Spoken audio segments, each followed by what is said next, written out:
To this now, the Basic Education Department says it's ready to welcome pupils back to school and ensure that teaching isn't interrupted. On Wednesday, pupils from inland provinces are expected to return to school, while pupils in coastal areas will only resume a week later. The past 2 years have been very challenging as pupils had to adjust to the new normal with the coronavirus pandemic interrupting schooling. Now joining us is Sadtu General Secretary Mugwena Maluleke. Mr. Maluleke, thank you very much for your time this afternoon. You know, Wednesday will be a mixed bag of tears for the young ones and excitement for the older ones. Are all systems in place, though, insofar as health protocols are concerned? Good afternoon, Mfundo, and good afternoon to your viewers at home.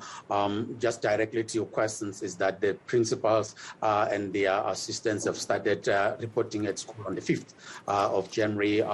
Many parents have started collecting their books from today, and others were collecting their books for their learners on Friday. So yes, the question can be answered in a very simple form to say yes, the schools are ready.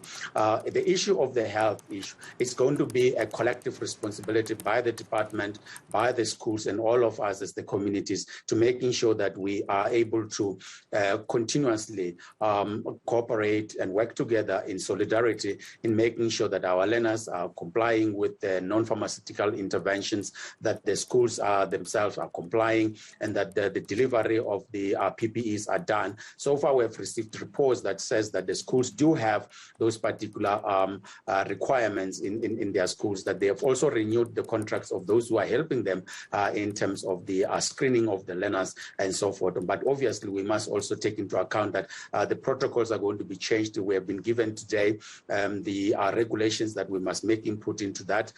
So some things are going to be changing. However, I can say that for 2 years, we have learned in terms of how important it is that we put safety first above all other things. And therefore, we believe that our principals who have reported on the 5th up to Friday have done their best. Today, the teachers have reported and will receive more reports coming to us from the provinces. But we believe that we have learned lessons and we've been doing our best. Speaking of lessons learned, we know the department maintains that the rotational learning system will remain in place. But the likes of NAPTOSA have in fact called for evaluation of learning losses due to this system. Are there lessons learned around this? Was it a success, or it really has somewhat compromised the children? Well, the rotational system has compromised the children. We are talking about a generational catastrophe here. We are talking about the possibility that we are almost back to 2015 in terms of the progress that we had made as a country. This is a disaster. It's a crisis we find ourselves in as a country, but not only as a country, but the world over. There are rotational systems. There are different systems that the learners are really adopting to, and as part of the teachers and as part of the communities. So yes, it is important that we review these things. However, in our country, South Africa, we're confronted by two issues here. You have got the rich schools that have got infrastructure that is ready. You have them being able to employ more personnel in the form of teachers, in the form of education support personnel that can help the learners in terms of them being full-time, all of them coming back. But you have got the majority of the schools in this country that, in terms of the infrastructure, that was not built by government, but was built by the communities, and they were not using any standard in terms of engineering or any architecture. And therefore, those particular classrooms are not able to cover all the learners if you are to comply with the 1 meter social distancing in the classroom. And those particular schools are still going to be confronted by the rotational system until such time that the new regulation comes in and change. Especially with the contagious Omicron, we are going to have to making sure that, yes, social distance is one of the fundamental non-pharmaceutical intervention that we must comply with. So yes, they have disadvantaged the learners, and the teachers are working day and night to making sure they increase the hours, they increase their holidays, and increase their weekends in making sure that the learners are learning. Of course, some of the teachers are sleeping at the level of the schools every weekend to making sure they cover for the lost time. It's not easy. It's not desirable. However, what do you do as a parent, in local parentis, as a teacher? You don't want a child to fail. You do everything you can to making sure that the teacher, you help that particular child. Okay, but Mr. Maluleke, we've had COVID for the past 2 years. Can you say, insofar as capacity is concerned, have you seen progress with the government? Because one would assume that they should have started preparing for setups that are more of a hybrid learning system, as opposed to just constantly saying they're going to see rotation. Because from what I'm gathering from you, it's more pushing for teachers to adapt to the situation, not necessarily for things to change, where we see more capacity, more classrooms, or technology that is brought into the classroom. Well, as a country, you would remember, Mfundo, that we have been calling for a relief in terms of the financial relief. We said classify education as one of those particular areas that have been affected and badly affected by the COVID, and therefore provide for a relief fund, which relief fund will look at the issues of how you do hybrid learning and teaching.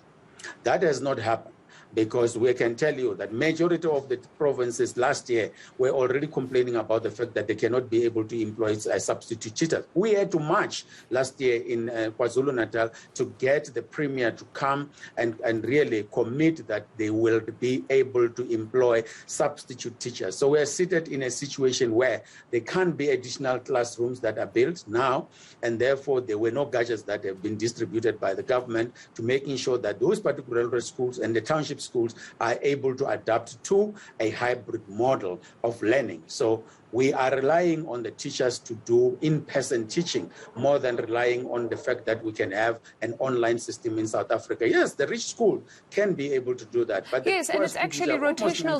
This rotational system is unheard of in the private schooling system.